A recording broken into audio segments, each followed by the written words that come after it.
রে বোকা, দুর্গা পুজো দখল করা যায় না, বাকি তো একটা বাংলা রেখে একটা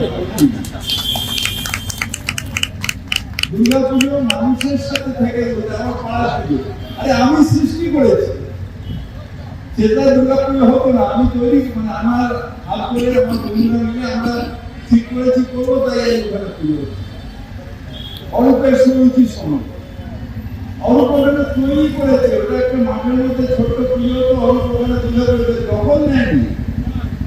তৃণমূল কংগ্রেস কর্মীরা দখল নেয় না, মানুষের সাথে সমাজের সাথে থাকে বলে সমাজ সাথে থাকে।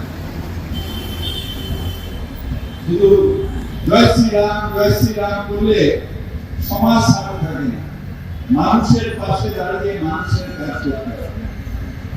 শুধু হিন্দু করে যখন সেই হিন্দুটার শরীর খারাপ হবে আর দেখবে তৃণমূল কংগ্রেস নিয়ে যাচ্ছে, তখন তো হিন্দু পার্টি আর হিন্দু হয়ে যাবে। এখানে ওই সেন্টিমেন্টের কোনো দাম নেই, তার কারণ আমরা যারা বাংলার মানুষ, আমরা একজনের আদর্শে বিশ্বাস করি এবং সেই আদর্শ হচ্ছে ঠাকুর শ্রী রামকৃষ্ণ। ঠাকুর বলে গেছেন যত মত তত পথ, তাই সব পথেরই বিশ্বাসীরা আমরা একসাথে থাকি। ঠাকুরের আদর্শই বাংলার আদর্শ, বিবেকানন্দের আদর্শই বাংলার আদর্শ, সেই আদর্শ নিয়ে মুখ্যমন্ত্রী মমতা বন্দ্যোপাধ্যায় তুলে ধরেছেন বলে আমরা আসছি। আমরা আপনাদের সেবার দায়িত্ব বারবার করে দিচ্ছেন, আর ওদের দ্বারা হচ্ছে কিছু করার নেই। দুর্ভোগের 280-300 জন এখনো পর্যন্ত রক্ত দিয়ে দিয়েছে, আর বিজেপি মিছিলটাকে 300টা লোকই থাকবে হেঁটে যাবে, চিড়িয়ালা 300টা থাকবে, পুলিশ 400-500 থাকবে, কিন্তু লোক 30টা তাও ভাড়া করা নিয়ে আসে। তারা থাকে বলে এত হই জ্বলবি আর দেখবি আর জ্বলবি লুচির মতন এই অবস্থা। কিন্তু এই রক্তদানের মধ্যে দিয়েও যারা বিভেদের রাজনীতি করে, যারা মুর্শিদাবাদ নয়, এটা অ্যাকচুয়ালি সুতি, মুর্শিদাবাদ একদম সোজে ফরাক্কা প্রান্তে সুতি, পুরো মুর্শিদাবাদ নয়। সেখানে একটা ছোট্ট জায়গায় যেটা হয়তো নিশ্চিত ভাবে হয় না, কারো বাড়ি জ্বালানো, কারো দোকান জ্বালানো, কাউকে খুন করা একেবারে অন্যায় এবং দৃষ্টান্তমূলক শাস্তি।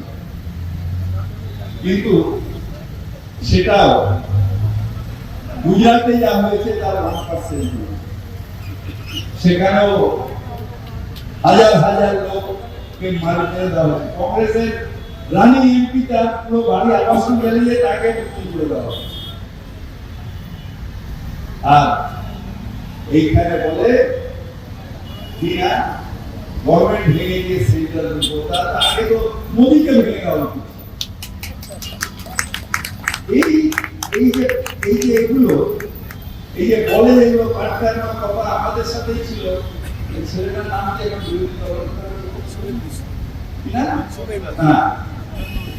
ওই ছেলেটা পাটকানো দুটো পাল্টা বলে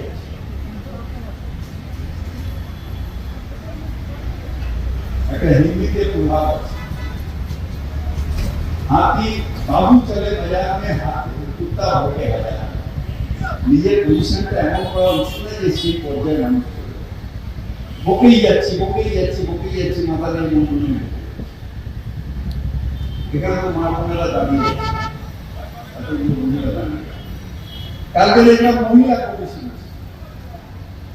ভাই, যখন মণিপুরে নগণ্য করে আমার মেয়েদের ধর্ষণ করে হাঁটানো হলো, মহিলা কমিশন কোথায় ছিলেন, ঘুমিয়েছিলেন?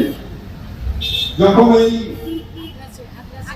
হাতরাস পূরণ হয়ে গেছে, এই তো পরশু দিনে আগে ছিলেন ঘটনা, যেদিন বারাণসীতে আমার এক বোনকে 23 জন মিলে ধর্ষণ করলেন, হেপাটাইটিস বি রোগী হয়ে গেল।